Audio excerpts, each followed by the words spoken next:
Hello everyone. Hello. Welcome back. Today we'll be starting with the shortest chapter of our curriculum heredity. हमारे पूरे curriculum का सबसे छोटा सा बट बहुत ही महत्वपूर्ण चैप्टर हेरिडिटी के बारे में आज हम बात करेंगे। हेरिडिटी क्या होता है, किस तरीके से हम कह सकते हैं कि हमने कुछ कैरेक्टरिस्टिक इनहेरिट करे हैं। ठीक है। हेरिडिटी मतलब बेसिकली होता क्या है? हेरिडिटी को अगर हम लेमन लैंग्वेज सीधी सीधी भाषा में कहें तो भाई हम अपने पेरेंट्स से जो इनहेरिट करते हैं, हम हमारे पेरेंट्स से जो कैरेक्टरिस्टिक्स लेते हैं उसे हम हेरिडिटी में क्लासिफाई करते हैं। उसे हम कहते हैं ये हमें हेरिडिटी में मिला है, वारसागत मिला है। ठीक है। अभी हमें पता है कि भाई हमारा जो बेसिक यूनिट ऑफ लाइफ है, ठीक है, ग्रेड 9 चैप्टर नंबर 5, बहुत ही important chapter, cell, basic unit of life is cell. तो जो सेल है, ठीक है, उसका एक छोटा सा centre, that is the nucleus which is responsible for the control of the functioning of cell. Cell किस जगह पे किस तरीके का फंक्शन करेगा, ये कंट्रोल हमारा सेल का जो न्यूक्लियस होता है वो करता है। और इस न्यूक्लियस के अंदर होते हैं क्रोमोसोम्स। क्रोमोसोम्स यानी ये ऐसे अ, जीव जंतु है, ये ऐसे कैरेक्टर्स हैं या हम कहें ऐसे स्ट्रेंड्स हैं जो हम हमारे पेरेंट्स से इनहेरिट करते हैं, जो हमें हमारे पेरेंट्स से मिलते हैं। ठीक है। जो हम कहते हैं कि DNA, deoxy ribo nucleic acid जो है वो इन क्रोमोसोम्स में होता है। हमें हमारे पेरेंट के जीन्स मिले हैं, हमें हमारे पेरेंट के डीएनए ट्रांसफर हुए हैं। That is through this chromosomes which are present in the nucleus of the cell. ठीक है। सेल के न्यूक्लियस में कुछ ऐसा डबल हेलिकल स्ट्रक्चर हमें देखने को मिलता है। अगर आप आगे जाके बायोलॉजी पढ़ेंगे, ठीक है, 11th 12th बायोलॉजी, तो आपको ये जो डीएनए है इसका स्ट्रक्चर भी डिटेल में समझने को मिलेगा। कौन कौन से एसिड्स कंट्रीब्यूट करते हैं ये डीएनए स्ट्रैंड्स बनाने के लिए।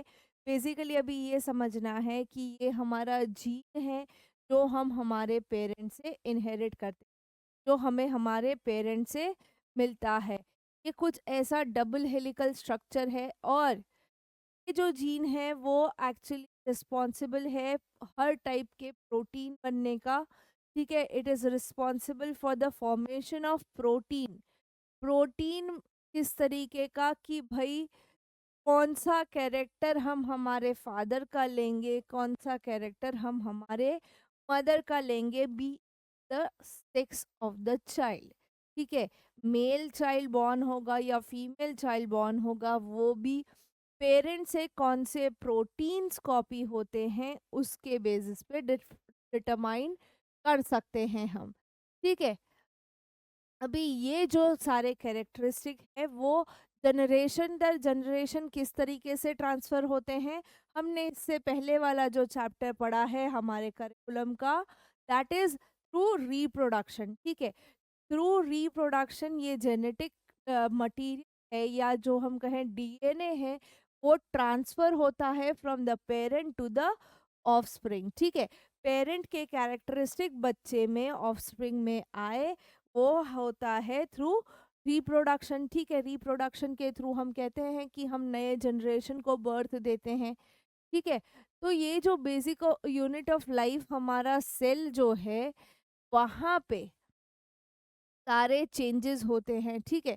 अभी रिप्रोडक्शन क्या है, तो हमें पता है कि भाई रिप्रोडक्शन एक ऐसी प्रोसेस है, ठीक है, जहाँ पे नए इंडिविजुअल का बर्थ होता है। It gives birth to the new individual, जहाँ पे वो पेरेंट से बहुत सारी चीज़ें सिमिलर भी होती हैं और बहुत सारे वेरिएशंस भी आपको देखने को मिलते हैं। ठीक है। यानी the child is always an perfect अमालगम of the father and the mother. ठीक है। आप आपके पेरेंट्स के परफेक्ट अमालगम हो, परफेक्ट एक मिक्सचर हो। ठीक है। जहाँ पे आपके अंदर कुछ कैरेक्टरिस्टिक आपके मदर के होंगे, कुछ आपके फादर के होंगे। ठीक है? तो आप जो हो वो एक वेरिएशन है, एक अजूबा है, ठीक है? जो कि कहीं न कहीं मिनिमम वेरिएशन से ले आप आपके पेरेंट्स की एग्ज़ैक्ट कार्बन कॉपी नहीं हो सकते, आपके फादर की एग्ज़ैक्ट कार्बन कॉपी नहीं हो सकती, आपकी मदर की एग्ज़ैक्ट कार्बन कॉपी नहीं हो सकते। But there is a subtle minimalistic variation आपको देखने को मिल जाता है, डिफरेंस देखने को मिल जाता है। और रिप्रोडक्शन हमें पता है 2 टाइप्स का होता है, सेक्सुअल, एसेक्सुअल, ठीक है? एसेक्सुअल में एग्ज़ैक्ट रेप्लिका हमें देखने को मिल जाता है। एसेक्सुअल रिप्रोडक्शन में जहाँ पे सिंगल पेरेंट इन्वॉल्व होता है, वहाँ हमें एग्ज़ैक्ट सेम रेप्लिका देखने को मिल जाता है। बट अगर सेक्सुअल रिप्रोडक्शन की बात करें, तो जहाँ पे 2 पेरेंट्स इन्वॉल्व्ड होते हैं, वहाँ हमें वेरिएशन ज़्यादा देखने को मिलता है। There would be always a perfect amalgam, ठीक है? Perfect mixture of the father and the mother. यहाँ पे एसेक्सुअल में हमें जो है वो पेरेंट जैसा होगा, वैसा ही उसका चाइल्ड भी, आपको ऑफस्प्रिंग भी देखने को मिलेगा, ठीक है? आलू में से टमाटर नहीं उगा सकते, आलू में से प्याज नहीं उगा सकते, आलू में से आलू ही उगेगा, दैट इज द थिंग, ठीक है? समझ आ रही है बात? तो सेक्सुअल रिप्रोडक्शन में get an offspring the mixture of both father and mother, while asexual में ऐसा नहीं होता, ठीक है? ऑफ सेक्सुअल रिप्रोडक्शन में हमें वेरिएशन देखने को मिल जाता है, विजिबल वेरिएशन, डिफरेंस देखने को मिलता है, जबकि एसेक्सुअल में ऐसा कोई वेरिएशन हमें देखने को नहीं मिलता, कोई ऐसे चेंजेस हमें नहीं देखने को मिलते। और ये जो डिफरेंसेस या वेरिएशन है ना, वो सेक्सुअल रिप्रोडक्शन में मैक्सिमम अमाउंट तक के वेरिएशन हमें देखने को मिलते हैं। बहुत सारे कैरेक्टरिस्टिक ऐसे होते हैं जो आप आपके पेरेंट्स से, फादर से इनहेरिट कर रहे हो, आपके मदर के थोड़े से कैरेक्टरिस्टिक है, या कुछ किस्सों में ऐसा होता है कि आप कंप्लीटली मदर का कैरेक्टरिस्टिक लेके आते हो, खाली फेस कट अगर आपके पापा जैसा हो, तो मैक्सिमम वेरिएशंस हमें यहीं देखने को मिलते हैं, ठीक है? जबकि एसेक्सुअल में बहुत कम हमें वेरिएशन देखने को मिल जाते हैं, एक आधू कभी कभार ऊपर नीचे हुआ हो तो वेरिएशन हमें देखने को मिलते हैं ड्यूरिंग एसेक्सुअल रिप्रोडक्शन, ठीक है? अभी ये जो वेरिएशन है, ठीक है, हम कहते हैं ये जो वेरिएशन होता है वो किस मैकेनिज्म से कैरी फॉरवर्ड होता है जनरेशन दर जनरेशन, वो भी समझना है। आज हम कहते हैं कि हमारे फादर ग्रैंडफादर जैसे नहीं हैं, ग्रैंडफादर उनके फादर जैसे नहीं हैं।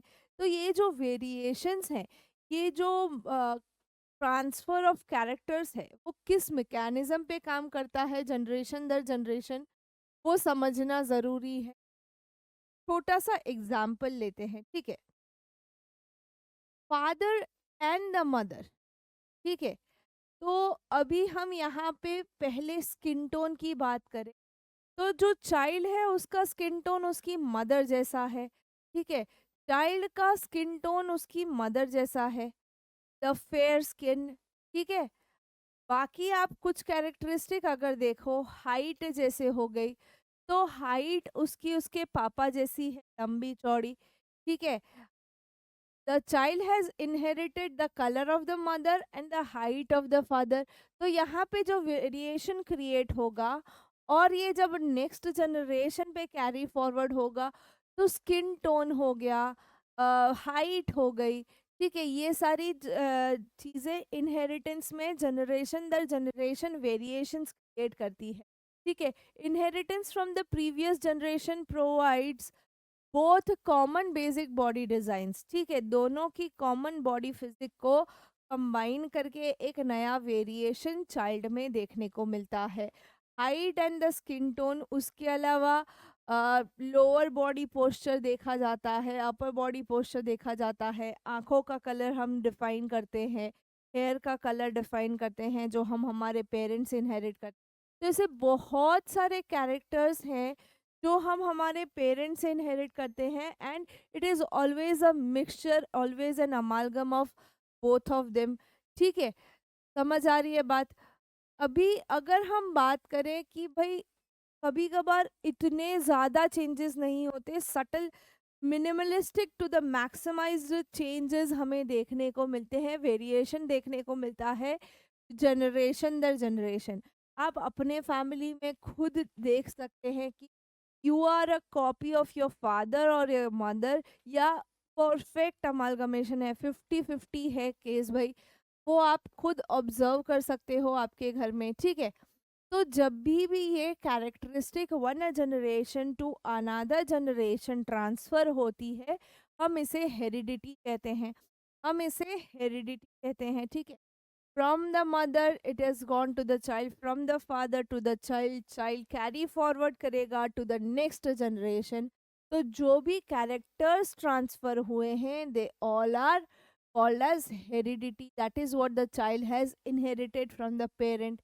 अभी जब ये new generation reproduce, the child becomes a father and there is a mother, ठीक है। ये सेकेंड जनरेशन हुआ, यहाँ पे आपको डिफरेंस देखने को मिलेगा कि चाइल्ड ने स्किन टोन तो अपने पापा का लिया है, but the colour, the pattern of here is resembling with the mother. यहाँ पे सेकेंड जनरेशन में जो कैरेक्टर्स इनहेरिट हुए हैं वो फर्स्ट जनरेशन से different. First generation it was about height and skin tone. यहाँ पे स्किन टोन, हेयर, हाइट में भी आपको the child is not like the father, ठीक है। हाइट शॉर्ट है as compare to the mother, skin tone match हो जाता है। बट अगर हेयर आप स्टाइल देखो तो दोनों के कर्ली हेयर्स हैं। तो ये जो सेकेंड जनरेशन में कैरेक्टर ट्रांसफर हुए वो डिफरेंट है, वो डिफरेंट है as compare to the first generation, ठीक है। अभी यहाँ पे इसके अलावा जो नया जनरेशन आएगा, ये जब आगे बढ़ेगा तो और वेरिएशंस देखने को मिलेंगे, और हमें नए नए कैरेक्टरिस्टिक्स का कॉम्बिनेशन देखने को मिले। तो जनरेशन दर जनरेशन क्या होता है, the characteristics which are inherited, उसमें भी हमें वेरिएशन देखने को मिलता है। अब एसेक्सुअल रिप्रोडक्शन में क्या होता है, ये जो सारी चीज, जो सारा वेरिएशन है वो हमें सेक्सुअल रिप्रोडक्शन में दिखता है। बट एसेक्सुअल रिप्रोडक्शन के केस में क्या होता है, what happens in the case of asexual. अभी यहाँ पे कोई बैक्टीरिया डिवाइड हो रहा है इनटू मल्टीपल, तो वो उसी के जैसा बनेगा, parent into two daughter replicas. फिर यही two daughter replicas further to daughter replicate करेंगे, ठीक है। तो यहाँ तो चीजें सेम सिमिलर ही जनरेट होती रहे। In the asexual reproduction part, the thing is कि जो पेरेंट जैसा स्ट्रक्चर होगा वैसा ही डॉटर सेल में भी हमें देखने को मिलेगा, वैसा ही जनरेशन दर जनरेशन डॉटर सेल में वही देखने को मिलेगा। यहाँ पे आपको बहुत कॉमन, बहुत ही माइनर डिफरेंस देखने को मिलेगा जब ये इन डीएनए कॉपी हो रहे होंगे। अगर ये डीएनए कॉपी में कोई छोटी सी चूक हो जाती है, if there is some smaller inaccuracy in the copying of DNA, तब हमें कुछ वेरिएशन इनमें देखने को, ठीक है। बाकी तो ये एग्जैक्ट कार्बन कॉपी होते हैं, जेरोक्स कॉपी होते हैं, ठीक है। तो एसेक्सुअल रिप्रोडक्शन में बेसिकली वेरिएशन इतना नहीं होता, the daughter cells are almost exact replica of the parents, ठीक है। अभी अब अगर हम बात करें तो अगर कोई चेंज लाना है, अगर जनरेशन दर जनरेशन कैरेक्टरिस्टिक्स एनहांस होते हैं, तो वो सेक्सुअल रिप्रोडक्शन में होते हैं, ठीक है। तो जो रिप्रोडक्टिव प्रोसेस है वो भले कैसे भी हो, जनरेशन दर जनरेशन एक individual of similar design generate करती है in the case of asexual reproduction, जबकि सेक्सुअल रिप्रोडक्शन में हमें वेरिएशन देखने को मिलते हैं। अभी हेरिडिटी जो है, heredity determines the process by which traits and characteristics are reliably inherited, ठीक है। अभी हेरिडिटी क्या डिटरमाइन करती है, एक ऐसी प्रोसेस है हेरिडिटी, अगर हम कहें कि ट्रेड्स एंड कैरेक्टरिस्टिक्स, ट्रेड्स यानी हम कहें जो हम हमारे पेरेंट्स से छोटे बड़े बड़े कैरेक्टर्स लेते हैं in the emotional way, in the eye की जो चीज़ें हम बात करते हैं, ठीक है। तो जो ट्रेड्स और कैरेक्टरिस्टिक है वो रिलायबली इनहेरिटेड होते हैं, ठीक है। अभी कैसे कैरेक्टरिस्टिक हम इनहेरिट करते हैं, एग्जाम्पल समझते हैं, ठीक है। Suppose a mail with attached earlobe, ये जो लोअर पोर्शन ऑफ ईयरलोब होता है वो अटैच होता है या कुछ किस्सों में इस तरीके से फ्री होता है, ठीक है। तो वो क्या है कि भाई अभी earlobe of the child will depend कि पेरेंट का अटैच्ड ईयरलोब है या ऐसा फ्री ईयरलोब है, ठीक है। अगर अटैच होगा तो चाइल्ड का उस तरीके से इनहेरिटेंस होगा, अगर इस तरीके से फ्री है तो चाइल्ड का भी ऐसे फ्री ईयरलोब होगा, ठीक है। दोनों में से एक किस्सा हो सकता है। अभी अगर हम चाइल्ड में ऑब्जर्व करते हैं कि भाई अटैच्ड या लोब है, तो हम कहते हैं फादर का कैरेक्टरिस्टिक आया है, ठीक है। तो हम कहते हैं कि that has inherited from his father. But अगर फ्री मदर का फ्री लोब है, बट अगर मदर का फ्री ईयरलोब है और the child also has the free earlobe, तो हम कहते हैं मदर के कैरेक्टरिस्टिक्स उस चाइल्ड में इनहेरिटेड हुए हैं, ठीक है। अभी mother and father both contribute equally of the genes, ठीक है। वो दोनों इक्वली कंट्रीब्यूट करते हैं अपने जीन्स को for the development of the child, ठीक है। कंट्रीब्यूशन जो होता है वो दोनों की तरफ से एन एन यानी 2n होता है, ठीक है।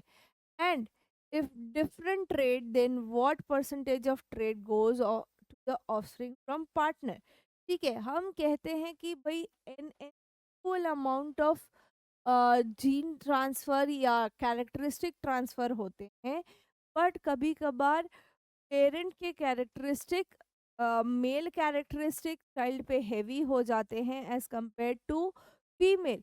तो वो कितने परसेंटेज किधर से ज़्यादा ट्रांसफ़र हुआ है from the offspring to the parent, वो भी एक क्वेश्चन हो जाता है, ठीक है।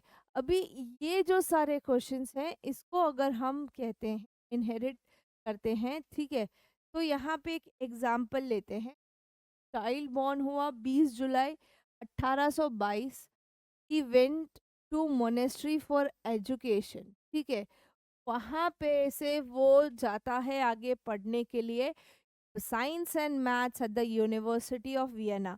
ये बहुत ही फेमस चाइल्ड है, अ, जिन्होंने हम कहते हैं कि जेनेटिक्स की काया पलट करी।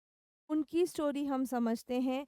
20 जुलाई 1822 को इनका जन्म होता है, मोनेस्ट्री में भेजा जाता है for education.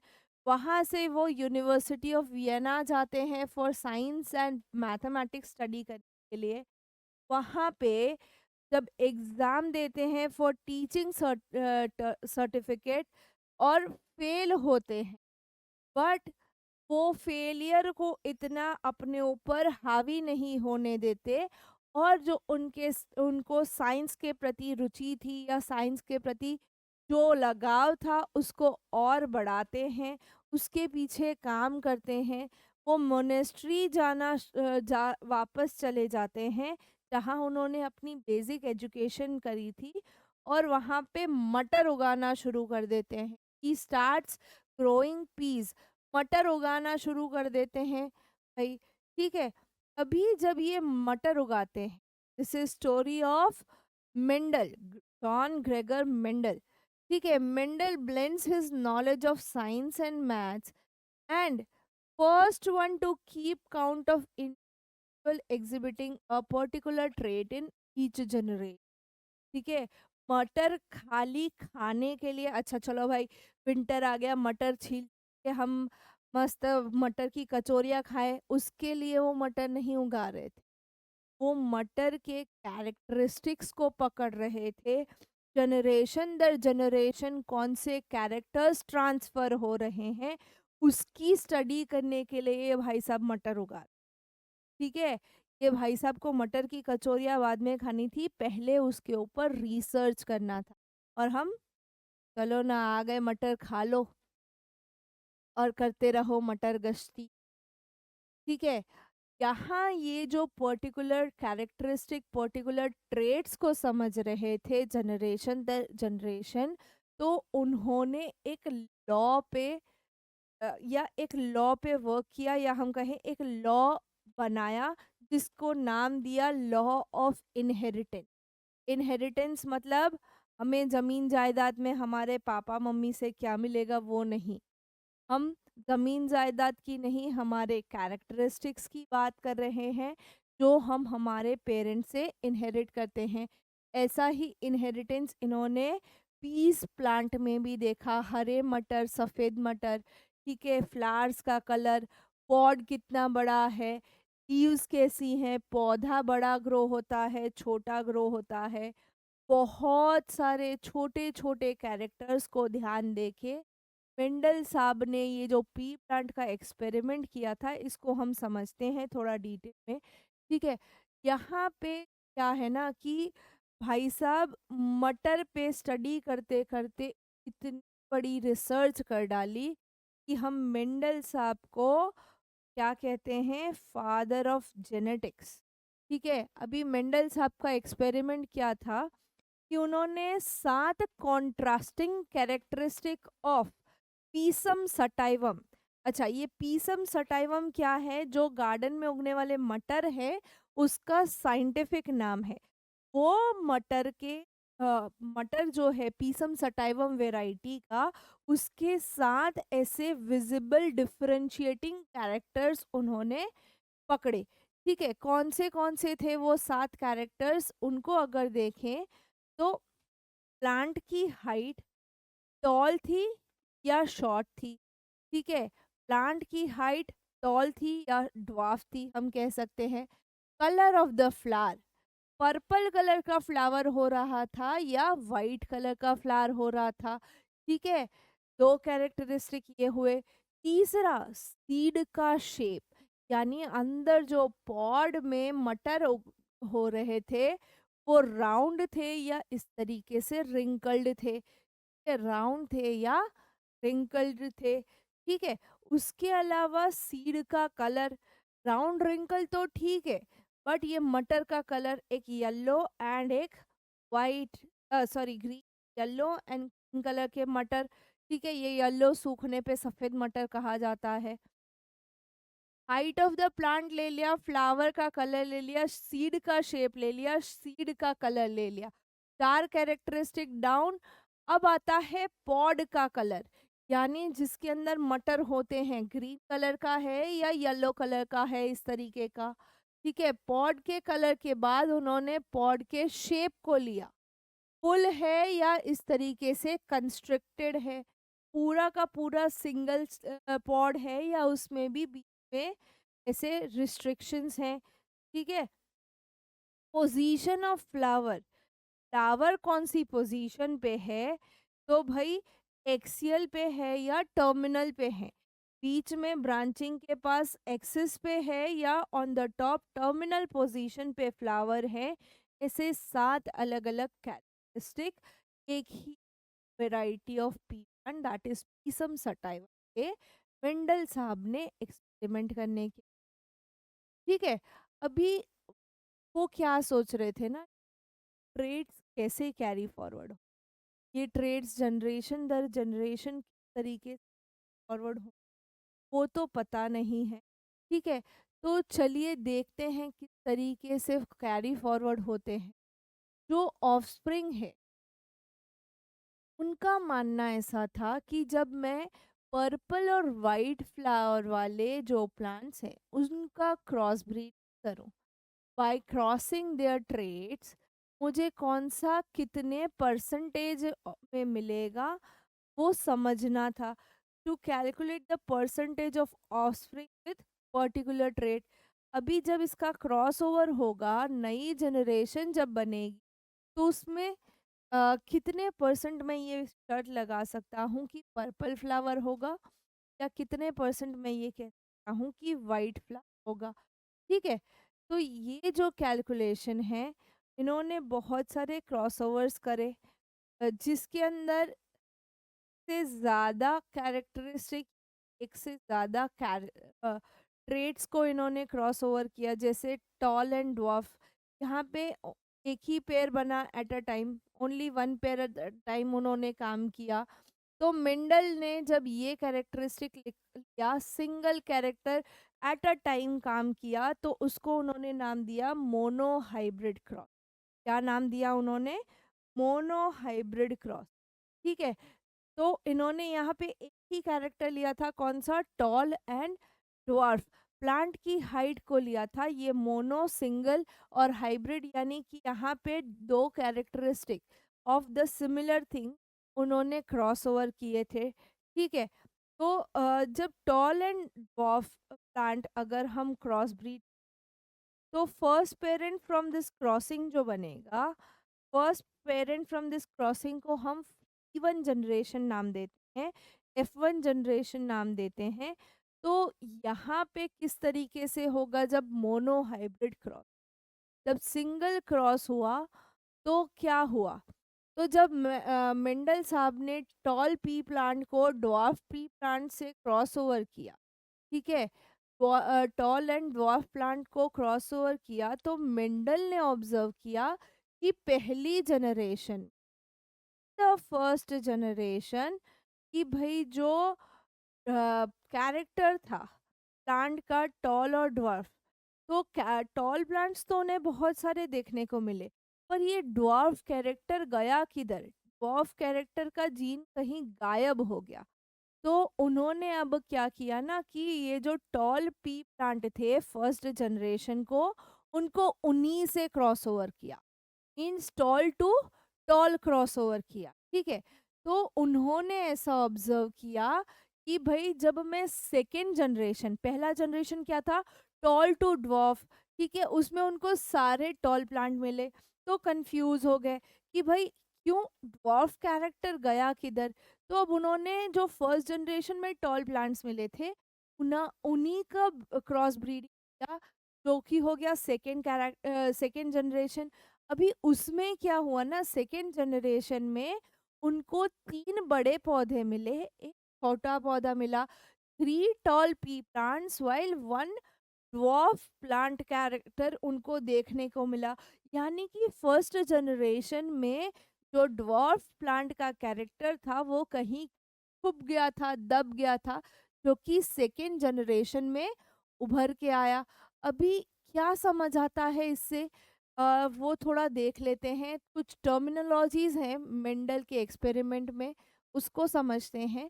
Character which mask और hides its partner is called dominant character. हमारे जीवन में भी लोगों का, बहुत सारे लोगों का डोमिनेंस होता है, बहुत सारे लोगों का दबदबा होता है, तो वो हम पे डोमिनेंट होते हैं। ठीक है, वो हमारे कैरेक्टर्स जो है उसको मास्क कर देते हैं या ओवर पावर करते हैं। जब हम उस कैरेक्टर में आते हैं तो हम कहते हैं we are dominant over the others.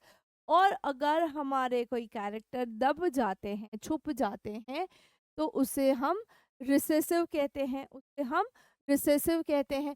ठीक है। तो जो कैरेक्टर मास्क या हाइड करता है अपने पार्टनर का, उसे हम डोमिनेंट कैरेक्टर कहते हैं। जबकि जो कैरेक्टर मास्क हो जाता है, छुप जाता है, उसे हम रिसेसिव कैरेक्टर कहते हैं। जैसे कि हमने टॉल एंड ड्वार्फ प्लांट का जो क्रॉसओवर किया था, फर्स्ट जनरेशन में हमें सारे टॉल मिले थे। ठीक है। तो यहाँ पे डोमिनेंट कैरेक्टर मेरा टॉल था, ड्वार्फ मेरा रिसेसिव कैरेक्टर था, जो कि छुप गया था। ठीक है, जो कि छुप गया था। अभी नेक्स्ट जनरेशन में जब मैं यहाँ पे ये सारे टॉल प्लांट्स जो हैं मेरे, ठीक है, यहाँ पे टॉल जो कैरेक्टर है वो क्या है कि मेरा जो ड्वार्फ प्लांट्स का कैरेक्टर है उसको डोमिनेट कर रहा है। हमारे यहाँ पे ड्वार्फ प्लांट्स रिसेसिव जीन्स में है, रिसेसिव कैरेक्टर में है। बट जब ये कंडक्ट करते रहे मेंडल ऐसे बहुत सारे एक्सपेरिमेंट विथ 6 अदर कैरेक्टर्स, हमने टोटल 7 कैरेक्टर पढ़े थे, जहाँ पे हमने खाली अभी हाइट की बात करी थी। तो बाकी जो 6 कैरेक्टर थे, उनमें उन्होंने ऑब्जर्व किया कि सीड के शेप में राउंड जो है वो डोमिनेंट कैरेक्टर है, ठीक है। The next generation all were round, ठीक है। तो डोमिनेंट कैरेक्टर मेरा राउंड सीड था और रिसेसिव क्या था मेरा, रिंकल्ड सीड था, ठीक है। अगर मैं बात करूं सीड के कलर में, तो ग्रीन कलर के हमें कम देखने को मिले, येलो कलर के ज़्यादा देखने को मिले। तो यहाँ पे हमने कंक्लूड किया कि भाई येलो सीड कलर जो है वो डोमिनेंट है ओवर द ग्रीन, ठीक है। ग्रीन कलर के ऊपर येलो कलर डोमिनेंट है, ठीक है।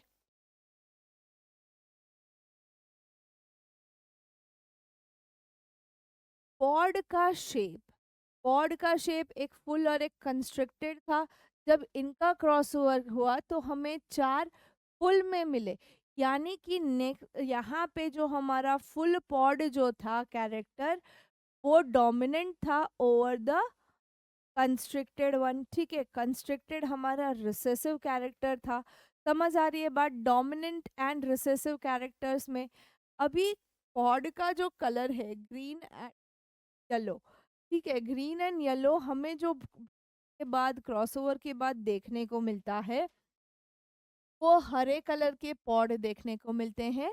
तो ऑब्वियस चीज है कि the green colour of the pod is what, dominant over the recessive, over the yellow colour, ठीक है। प्लस दूसरी चीज देखो, पॉड पूरा फुल है, कंस्ट्रिक्टेड नहीं है। तो green full pods are dominant over constricted yellow pods, ठीक है। अभी अगर हम बात करें फ्लावर का कलर, रेड एंड वाइट या पर्पल एंड वाइट का क्रॉसओवर, हमें रेड ज़्यादा देखने को मिलते हैं। तो यहाँ पे हम कहते हैं कि red flower is dominant over white flower. White flower recessive state में है, ठीक है। वाइट फ्लावर जो कैरेक्टर है वो रिसेसिव स्टेट में है। पोजीशन ऑफ द फ्लावर अगर हम बात करें, axial position and the terminal position, ठीक है। तो एक्सियल पोजीशन पे हमें ऑलमोस्ट सारे प्लांट्स, हमारे फ्लावर्स देखने को मिलते हैं, एक्सियल पोजीशन पे देखने को मिलते हैं। तो क्या कहते हैं हम कि भाई यहाँ पे जो है मेरा, यहाँ पे जो फ्लावर का जो पोजीशन है वो सारा का सारा एक्सियल पे है, यानी कि एक्सियल कैरेक्टरिस्टिक डोमिनेंट है हमारे टर्मिनल फ्लावर्स पे। फ्लावर टर्मिनल पोजीशन पे कम और एक्सियल पोजीशन पे हमें ज़्यादा देखने को मिल जाते हैं, ठीक है। समझ आ रही है बात। यहाँ पे जो पोजीशन ऑफ फ्लावर का जो कैरेक्टरिस्टिक है वो एक्सियल डोमिनेट करता है ओवर द टर्मिनल फ्लावर्स, ठीक है। तो मेंडल जी ने ये सोचा, ये सारी चीज़ों के ये सारे कैरेक्टर के पीछे कौन रिस्पॉन्सिबल, कौन ऐसा अ, जवाबदार व्यक्ति है या कौन ऐसी रिस्पॉन्सिबिलिटी लेता है कि ये कैरेक्टर्स या ये ट्रेड्स कैरी फॉरवर्ड होंगे। तो उन्होंने कुछ चीज़ें बोली। उन्होंने बोला कि some factors which were always present in the pair, कुछ फैक्टर्स जो हमेशा प्रेजेंट होते हैं इन द पेयर, ठीक है, like red flower and yellow seed. But आज हमें पता है ऐसे कोई फैक्टर्स नहीं, बट जीन्स जो है हमारे वो डिटरमाइन करते हैं कि भाई किस तरीके से जनरेशन दर जनरेशन से कॉपी हो। मेंडल जी ने ये कहा कि डोमिनेंट जीन बताना हो तो उनके लिए कैपिटल लेटर यूज करो, जबकि रिसेसिव जीन बताना हो तो उनके लिए स्मॉल लेटर यूज करो, ठीक है। हमेशा ये पेयर में अवेलेबल होते हैं, ठीक है। तो जब हमें डोमिनेंट कैरेक्टर बताना होता है like height of the plant, तो हम टी टी यूज करते हैं। रिसेसिव कैरेक्टर या स्मॉल हाइट के लिए स्मॉल टी यूज करते हैं, ठीक है। Capital letters and small letters कुछ तरीके यूज होते हैं।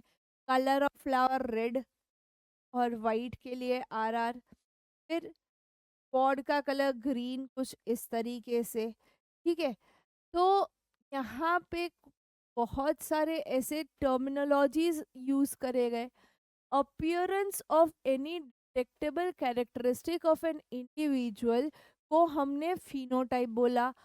ऐसे कैरेक्टर जो एक इंडिविजुअल के हमें दिख जाते हैं, डिटेक्ट इजीली हो जाते हैं फ्रॉम द अपीयरेंस, जैसे वो बाहर से दिखते हैं, उसको हमने फिनोटाइप नाम दिया। And genetic composition of an individual, उस इंडिविजुअल का जो जेनेटिक कंपोजिशन है उसको हमने फिनोटाइप दिया नाम। फिनोटाइप एंड जीनोटाइप, ठीक है, समझ आ रही है। अपीयरेंस जो है वो सारा फिनोटाइप है, कलर, हाइट, ये सारा फिनोटाइप है, जबकि जेनेटिक कंपोजिशन उनको हम जो अल्फाबेट के हिसाब से देते हैं, कैपिटल स्मॉल, वो सारी चीज, ठीक है, तो उसे हम जेनेटिक कंपोजिशन जीनोटाइप कहते हैं। ठीक है, अभी मेंडल का मोनोहाइब्रिड क्रॉस समझते हैं। उन्होंने टॉल पी प्लांट को ड्वार्फ पी प्लांट से क्रॉस ओवर किया, उन्होंने टॉल पी प्लांट को ड्वार्फ पी प्लांट से क्रॉस ओवर किया था। ठीक है, तो टॉल को कैपिटल टी टी कहा और ड्वार्फ को स्मॉल टी टी कहा। ठीक है, तो parent of the first generation toll pea plant and the dwarf pea plant cross over होते हैं, इनके गैमेट्स कुछ इस तरीके से बनते हैं कि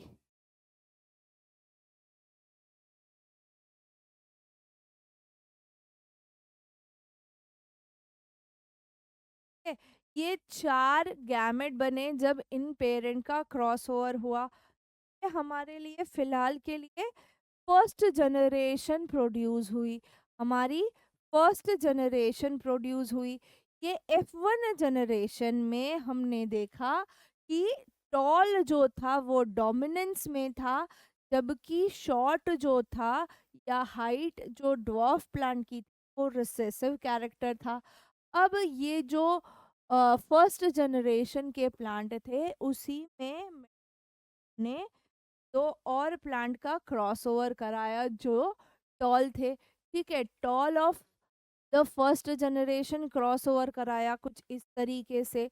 तो यहाँ पे गैमेट क्या बने, capital T small T, capital T small T. तो जब इनका क्रॉसओवर हुआ तो कुछ इस तरीके से हुआ, देखिए, कैपिटल टी टॉल, फिर कैपिटल टी स्मॉल टी, तो यहाँ पे भी अगर अगेन टॉल कैरेक्टरिस्टिक आएगा, again capital T small T, फिर से टॉल कैरेक्टरिस्टिक आया। बट जब दोनों स्मॉल टी आए, दोनों जो हैं हमारे स्मॉल वाले आए, तो एक में ड्वार्फ प्लांट देखने को मिला। तो आउट ऑफ 4 उन्होंने ऑब्जर्व किया कि 3 जो थे वो टॉल प्लांट थे, जबकि एक जो था वो ड्वार्फ प्लांट था। जो थे वहां पे डोमिनेंस में टॉल हाइट थी, जबकि एक जो था ड्वार्फ प्लांट प्रोड्यूस हुआ। ठीक है, एक में हम कह सकते हैं कि the recessive character came out both of the small T. तो मेंडल ने कंक्लूड किया फ्रॉम हिज मोनोहाइब्रिड क्रॉस कि भाई F2 जनरेशन जो है वो मेरी कुछ इस तरीके से बनती है। F1 generation is completely tall, but F2 generation मेरी कुछ इस तरीके से बनती है। एंड फिनोटाइपिक रेशियो, उसका अपीयरेंस का ratio tall tall tall dwarf है, यानी कि 3:1 का रेशियो है, 3 टॉल इज टू 1 ड्वार्फ का रेशियो है यहाँ पे। ठीक है, तो फिनोटाइपिक रेशियो क्या बना मेरा, 3:1 का रेशियो बना when Mendel had it's monohybrid cross for F2 generation. ठीक है, और जीनोटाइपिक रेशियो यानी कि उसके जीन का क्या रेशियो बना, जीन के रेशियो के अगर हम बात करें तो T T T T T capital T small T, capital T small T, और दोनों स्मॉल टी है। ठीक है, तो ये 1 है, ऐसे 2 हैं और ये 1 है। ठीक है, तो ये रेशियो आया 1:2:1। ठीक है, phenotypic ratio of monohybrid cross आपको पूछे तो 3:1, जबकि जीनोटाइपिक रेशियो अगर पूछे for monohybrid cross it is 1:2:1। ठीक है, ये तो हम अभी तक भाई मोनो हाइब्रिड क्रॉस समझ रहे हैं। अभी मेंडल भाई साहब को इच्छा हुई कि ये तो मैं खाली एक कैरेक्टर का क्रॉस ओवर कर रहा हूँ, अगर मैं दो कैरेक्टर को क्रॉस ओवर करूँ, डाई हाइब्रिड क्रॉस पे वर्क करूँ, तो किस तरीके का काम होगा। तो मेंडल भाई साहब ने क्या किया, टॉल पी प्लांट लिया एक एक्सियल फ्लावर के साथ, और डॉर्फ पी प्लांट लिया टर्मिनल फ्लावर के साथ। देखो, अगर हम दोनों कैरेक्टर को समझें तो टॉल डोमिनेंस में है, एक्सियल पोजीशन डोमिनेंस में है, ड्वार्फ रिसेसिव कैरेक्टर है, टर्मिनल फ्लावर भी रिसेसिव कैरेक्टर है। ठीक है, टॉल और एक्सियल को टी टी ए ए नाम दिया, ड्वार्फ और टर्मिनल को small T T A a character हिसाब से उन्होंने स्मॉल लेटर्स में डिफाइन किया। ठीक है, तो जो फर्स्ट जनरेशन क्रॉस हुआ, फर्स्ट जनरेशन पेरेंट क्रॉस हुआ tall pea plant with axial flower with dwarf pea plant with terminal pea plant.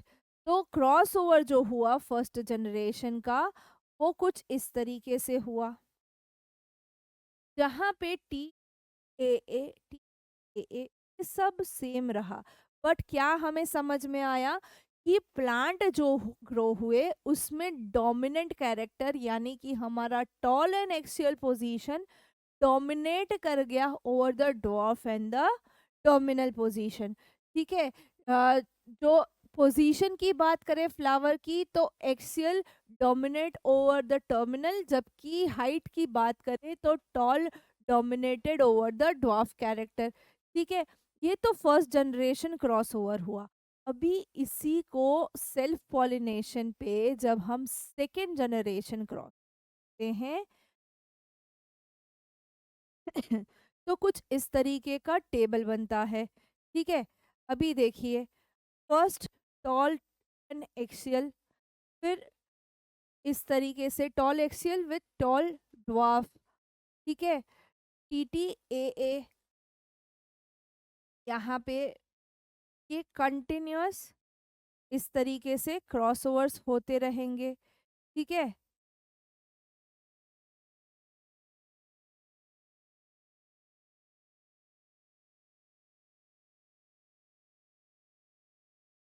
यहाँ से यहाँ से अगेन ये दोनों, ये दोनों, ये दोनों, then this, then this, then this. तो ये है second generation crossover of the dihybrid. ठीक है, डाई हाइब्रिड क्रॉस में अभी जब हम बात करते हैं, तो ये सेकेंड जनरेशन में कुछ इस तरीके से हमें देखने को मिलता है। अभी जब हम सेल्फ पॉलिनेशन पे इनको सेकेंड जनरेशन पे फिलअप करते हैं, और ये हमें पोजीशनिंग समझ आती है कि भाई किस तरीके से ये फिलअप हो रहा है। ऑब्जर्व करिए किस तरीके से फिलअप हो रहा है। तो हम देख रहे हैं कि कहीं हमें टॉल दोनों लाइक दोनों डोमिनेंट कैरेक्टर साथ में देखने को मिल रहे हैं, कहीं पे एक कैरेक्टर डोमिनेंस में है, दूसरा जो डोमिनेंट कैरेक्टर हमारे पेरेंट में था वो रिसेसिव में चला गया है। ठीक है, तो इसको समझते हैं कि भाई इसका जीनोटाइप और फिनोटाइपिक रेशियो। ठीक है, लास्ट में अगर देखो तो दोनों रिसेसिव कैरेक्टर्स उभर के आ रहे हैं, यानी कि टर्मिनल पोजीशन एंड ड्वार्फनेस दोनों एट द एंड उभर के आ रही है। ठीक है, अभी इसी को जब हम जीनोटाइपिक एंड फिनोटाइपिक रेशियो में डिफाइन करते हैं, तो किस तरीके से होगा।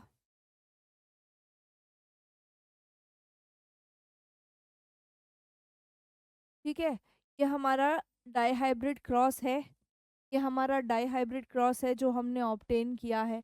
अभी इसका फिनोटाइपिक रेशियो यानी अपीयरेंस के बेसिस पे अगर हम टॉल एंड एक्सियल कंडीशन ले, ठीक है, ये ऐसी कंडीशन है जहाँ पे ये दोनों डोमिनेंस में है, यानी कि capital T and small A. ठीक है, कैपिटल टी एंड स्मॉल ए, अगर मैं बात करूं तो ऐसी कितनी पोजीशन है जहाँ पे कैपिटल टी है एंड ए स्मॉल है, कैपिटल ए है। ठीक है, तो पहली मेरी, this is the first position, then second position, third position, fourth, fifth, sixth, seventh, eighth और नाइन्थ। तो टोटल टॉल एंड एक्सेल 9 जगह पे है। ठीक है, टोटल 9 आउटकम्स ऐसे हैं मेरे जहाँ पे मेरे दोनों डोमिनेंट कैरेक्टर देखने को मिल रहे हैं।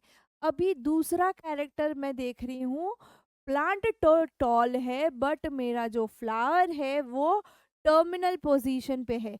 यानी कि इट इज कि भाई मेरा जो कैरेक्टर है यहाँ पे टी एंड स्मॉल ए का कॉम्बिनेशन देखना है, कैपिटल टी एंड स्मॉल ए का कॉम्बिनेशन देखना है, जो मुझे 3 जगह देखने को।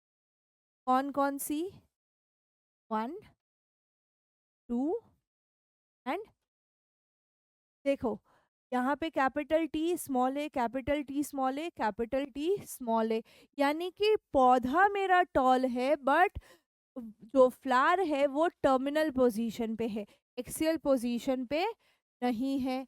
अभी नेक्स्ट कैरेक्टर हम डिफाइन करते हैं कि मेरा पौधा तो छोटा है बट फूल मेरे एक्सियल पोजीशन, पौधा मेरा छोटा है बट फूल मेरे एक्सियल पोजीशन पे है।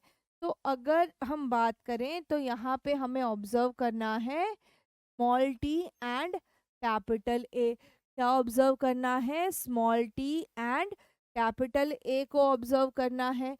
तो अगर हम देखें, अगर हम हमारे डाई हाइब्रिड क्रॉस में देखें तो 3 जगह ऐसी हैं, 3 जगह ऐसी हैं जहाँ पे पौधा तो ड्वार्फ है बट हमारा फ्लावर एक्सियल पोजीशन पे है। कौन कौन सी 3 जगह?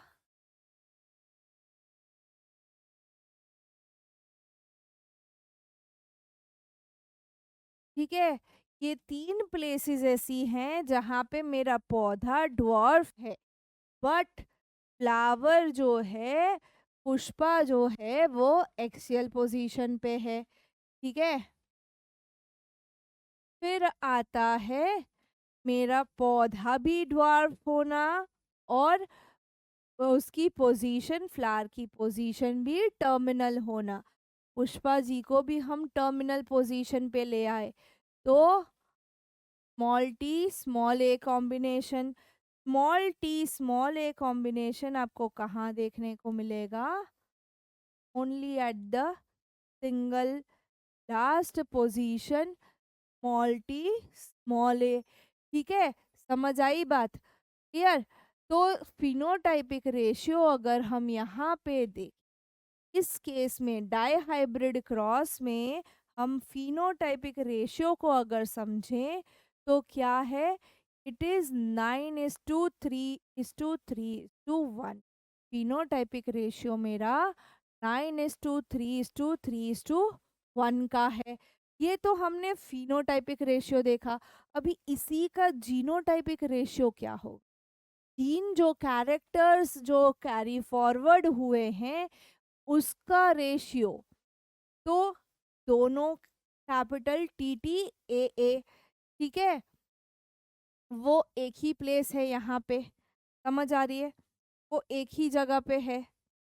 अगर हम दूसरा जीन कैरेक्टर देखें तो कैपिटल टी कैपिटल ए, ऐसे 2 देखने को मिलेंगे। ठीक है, ऐसे 2 देखने को मिलेंगे हमें। क्लियर? अभी तीसरा हमारा जी जो है, जो हमें डिफाइन करना है वो इस तरीके से है, capital T small T capital A capital A. तो वो अगेन 2 जगह पे है, ये रहा भाई। ठीक है, तो ये अगेन 2 प्लेसेस पे है। तो अभी तक का जो जीनोटाइपिक रेशियो बन रहा है वो 1:2:2:2। लेट्स कैरी फॉरवर्ड, आगे देखते हैं। Capital T small T capital A capital A. ठीक है, यहाँ पे गलती से है, जो कि हमें 4 जगह पे देखने को मिलेगा। कौन-सी 4 जगह?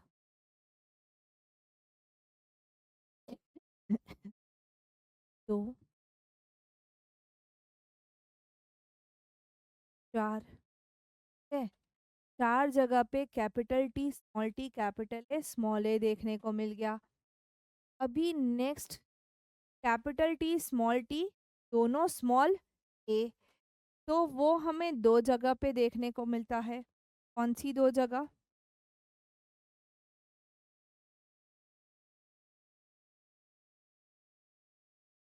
ये 2 प्लेसेस पे, ठीक है? ये 2 प्लेसेस पे हमें कैरेक्टर्स कुछ जिन इनर्ट कैरेक्टर्स कुछ इस तरीके को देखने को मिलते हैं। फिर टी ए ए यानी कि small T, capital A, small A, तो टोटल हमें 2 जगह पे देखने को मिलते हैं, ठीक है? ये टोटल हमें 2 जगह पे देखने को मिलते हैं। ये वाला जो कैरेक्टर है, दोनों स्मॉल, ये एक ही जगह पे देखने को मिलता है, ठीक है? उसके अलावा ये वाला कैरेक्टर एक जगह पे देखने को मिलता है और ये वाला कैरेक्टर हम एक ही जगह पे देखने को मिलता है। तो जीनोटाइपिक रेशियो अगर हम डिफाइन करें तो 1:2:2:4:2:2:1:1 बहुत लंबा जीनोटाइपिक रेशियो हमें देखने को मिलता है। बहुत लंबा जीनेटिक जीनोटाइपिक रेशियो देखने को मिलता है in the case of dihybrid cross, ठीक है? 1:2:2:4:2:1:1 ये सब किसने काम किया? ये सब जो था वो मेंडल साहब ने किस्म सटाइव मटर के पौधों पे काम किया।